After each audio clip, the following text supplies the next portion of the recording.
O Freud percebe que ali estava o ponto em que se inicia um trabalho de análise. O início era o amor, que a gente chama na teoria como transferência.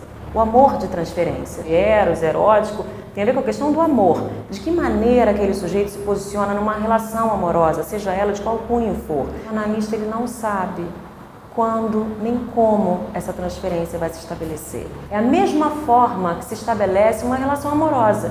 A gente não sabe dizer necessariamente por que ama alguém.